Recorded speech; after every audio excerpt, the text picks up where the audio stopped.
السلام علیکم ورحمۃ اللہ۔ میرے عزیز دوستوں، امید ہے آپ لوگ خیریت سے ہوں گے۔ اللہ تعالیٰ سے دعا ہے کہ اللہ تعالیٰ آپ لوگوں کو اپنے حفظ و امان میں رکھے۔ میرے عزیز دوستوں، آج میں آپ کو قرآن مجید کی سب سے مختصر صورت کا ترجمہ تفسیر بیان کروں گی۔ اس صورت کے اندر 10 الفاظ ہیں اور 40 حروف ہیں اور 3 آیتیں ہیں اس صورت کے اندر۔ اس صورت کا نام ہے سورہ کوثر، جس کو ہم نماز میں خوب پڑھتے ہیں۔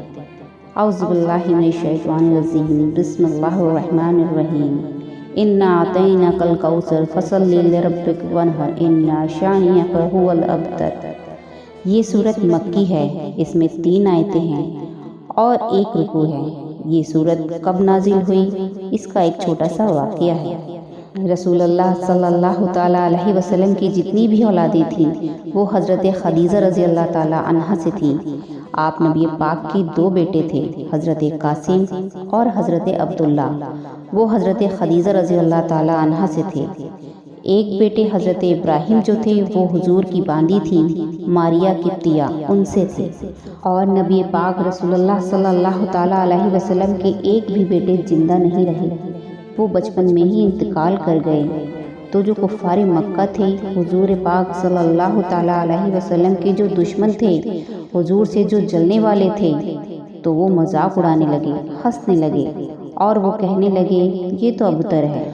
ابتر کہا جاتا ہے وہ شخص جس کی کوئی آگے نسل نہ چلے، جس کی کوئی اولاد زندہ نہ رہے۔ تو کفار مکہ جو تھے وہ ہنسنے لگے اور مذاق اڑانے لگے۔ یہ جو وقت تھا مکے کا، رسول اللہ صلی اللہ تعالیٰ علیہ وسلم پر بہت سخت وقت تھا یہ۔ تو کفار مکہ مذاق اڑانے لگے، کہنے لگے بھائی ان کی نسل تو ختم ہو گئی، اب ان کی اولاد ہی زندہ نہیں رہتی ہے، اب تو بس کچھ دن کی بات ہے، محمد صلی اللہ تعالیٰ علیہ وسلم معاذ اللہ نام و نشان مٹ جائے گا، کیونکہ ان کی کوئی اولاد ہی باقی نہیں رہی۔ تو اللہ تعالیٰ نے تسلی کے لیے رسول اللہ صلی اللہ تعالیٰ علیہ وسلم کو یہ صورت نازل فرمائی اور صحابہ اکرام کو بھی تعلیم دی کہ ہمت مت ہارو، نماز قائم کرو اور اس دین اسلام کے لیے جو قربانی دینی ہے وہ دو۔ اور اللہ نے بشارت دی صحابہ کو، رسول کو، اور جو دشمنان اسلام تھے ان کے لیے اللہ نے فرمایا یہی نیست و نابود ہو جائیں گے، یہی مٹ جائیں گے۔ تو آئیے اب آپ کو سورہ کوثر کا ترجمہ بتاتے ہیں۔ اعوذ باللہ من الشیطان الرجیم، بسم اللہ الرحمن الرحیم۔ انا اعطیناک الکوثر، بے شک ہم نے آپ کو کوثر عطا فرمائی ہے۔ کوثر کس کو کہا جاتا ہے؟ عام طور پر ہم لوگ سمجھتے ہیں حوض کوثر۔ کوثر کہتے ہیں خیر کثیر، یعنی بہت زیادہ بھلائیاں، بہت زیادہ اچھی اچھی چیزوں کو کوثر کہا جاتا ہے۔ اس میں حوض کوثر بھی آتی ہے۔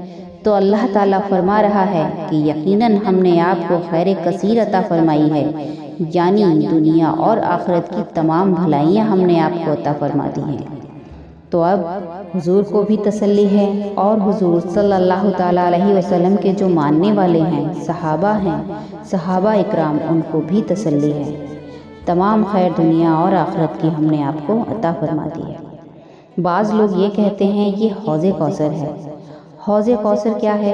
اصل میں ایک نہر ہے جو آخرت میں رسول اللہ صلی اللہ تعالیٰ علیہ وسلم کو ملے گی، اور حضور الصلاۃ والسلام اس حوض کوثر سے اپنے امتیوں کو پانی پلائیں گے۔ کون سے امتی اس حوض کوثر سے پانی پئیں گے؟ جو صراط مستقیم پر چلنے والے ہوں گے، یعنی جو اہل سنت والجماعت کو ماننے والے ہوں گے۔ اور حوض کوثر کا جو پانی ہے وہ شہد سے زیادہ میٹھا ہوگا، اور حوض کوثر کا پانی پینے کے بعد کبھی انسان کو پیاس نہیں لگے گی۔ ہاں، پانی تو وہ پیے گا اپنی تمنا سے، اپنی شوق سے، لیکن پھر کبھی اس کو پیاس نہیں لگے گی۔ حوض کوثر کے جو برتن ہیں وہ ستاروں کی طرح ہوں گے۔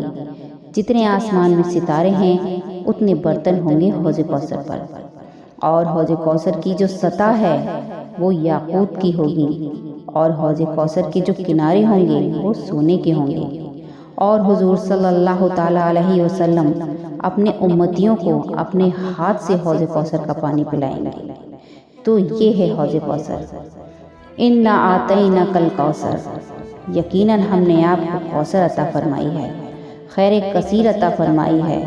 فصلی لربک وانحر، تو آپ نماز پڑھیے اپنے رب کے لیے اور قربانی دیجیے۔ یہ صحابہ اکرام کو اور تمام مسلمانوں کو، قیامت تک آنے والے مسلمانوں کو تعلیم دی جا رہی ہے کہ آپ اپنے پروردگار کے لیے نماز پڑھا کیجیے اور قربانی دیا کیجیے۔ میرے عزیزوں، اگر اس بات پر ہم مسلمان آج کے وقت میں عمل کر لیں تو سارے مسئلے حل ہو جانے ہیں۔ قربانی دینے کا جذبہ، ہم مسلمان قربانی دینے کا جذبہ تو رکھتے ہیں، لیکن وہ قربانی بنیادی عقائد اور بنیادی اسلامی تعلیمات کے ساتھ نہیں ہوتی، اس لیے وہ قربانی ہمیں فائدہ نہیں دیتی۔ اور نماز، اللہ فرما رہا ہے، دیکھیے مشکل حالات میں یہ صورت نازل ہوئی ہے جب مسلمانوں پر اور رسول اللہ صلی اللہ تعالیٰ علیہ وسلم پر کفار مکہ ظلم و ستم کے پہاڑ توڑ رہے تھے، جب یہ صورت اللہ تعالیٰ نے نازل فرمائی اور کیا حکم دیا کہ آپ اپنے رب کے لیے نماز پڑھو اور قربانی دو۔ قربانی ایک تو جانور کی ہوتی ہے، دوسری قربانی کہ اسلام کے لیے جو چیز قربان کرنے کی ضرورت پڑے وہ قربان کر دو، اور سب سے پہلے اپنی نفسانی خواہشات کو قربان کر دو۔ اپنی نفسانی خواہشات کی قربانیاں دو سب سے پہلے، اور نماز ادا کرو۔ آج ہم مسلمانوں کا حال دیکھیں آپ کی نمازوں کی صورت حال کیا ہے۔ بے نمازی بڑی تعداد میں ہے، تو اللہ نے نماز کا حکم دیا، فصلی لربک وانحر، تو آپ اپنے رب کے لیے نماز پڑھا کیجیے اور قربانی دیا کیجیے۔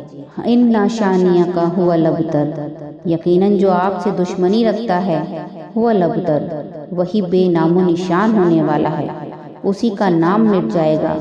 تو اللہ نے اس آیت میں تسلی فرمائی، ان شانئک، بے شک جو آپ کا دشمن، ھو الابتر، وہی ابتر ہے، یعنی اس کا ہی نام و نشان مٹ جائے گا، وہی بے نام و نشان ہونے والا ہے۔ تو میرے عزیزوں، یہ اس صورت کا ترجمہ اور تفسیر تھا۔ اب آپ کو ایک ایک لفظ کا ترجمہ بتاتے ہیں۔ انا، بے شک ہم نے، آتینا کا، آپ کو عطا فرمائی، الکوثر، یعنی کوثر، خیر کثیر، یقیناً ہم نے آپ کو خیر کثیر عطا فرمائی۔ فصلی، تو آپ نماز پڑھا کیجیے، لربک، اپنے رب کے لیے، وانحر، اور قربانی کیا کیجیے۔ ان شانئک، بے شک آپ کا دشمن، ھو الابتر، وہی ابتر ہے، وہی بے نام و نشان ہونے والا ہے۔ تو میرے عزیز دوستوں، یہ تھا سورہ کوثر کا ترجمہ اور تفسیر۔ امید ہے آپ کو سمجھ آیا ہوگا۔ آپ لوگوں سے دعاؤں کی گزارش ہے، اللہ ہم سب کو قرآن کو پڑھنے اور سمجھنے کی توفیق عطا فرمائے، آمین ثم آمین۔ السلام علیکم ورحمۃ اللہ۔ اللہ حافظ۔